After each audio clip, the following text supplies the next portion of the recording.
Hello everyone and welcome back to the channel. How are you today? Today I am here with Anya and today we are going to learn been, and being in a simple and fun way. Hello, everyone. I am very happy to be here today. We are not going to study grammar like a textbook. We are going to learn through a story.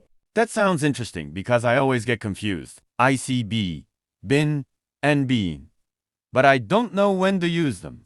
Don't worry. Yujil, imagine this story. You have a dream. Okay! I like stories. Your dream is to become an English teacher. Yes?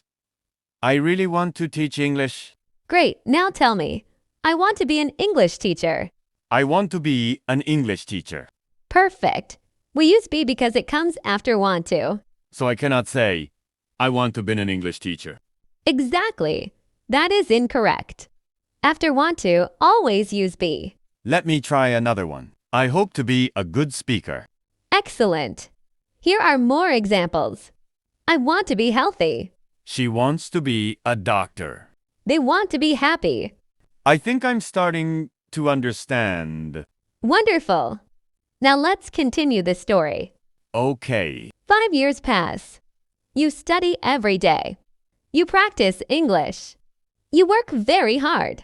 I never give up. One day, you become an English teacher. That is my dream.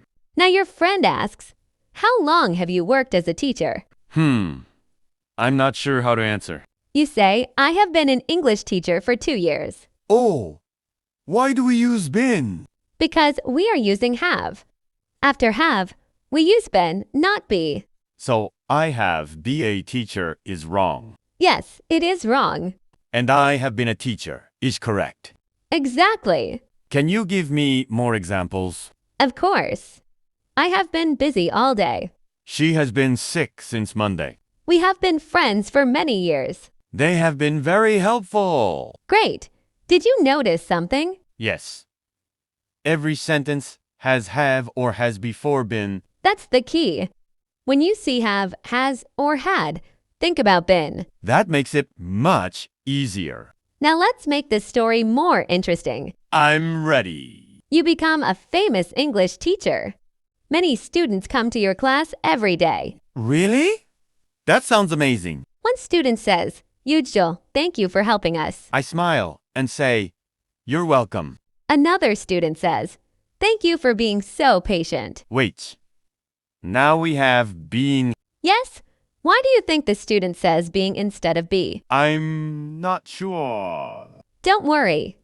We'll discover the answer together in the next part as the story continues. Well, Anya, today I finally understand the difference between been and being. Learning through a story was fun and easy. I'm so happy to hear that.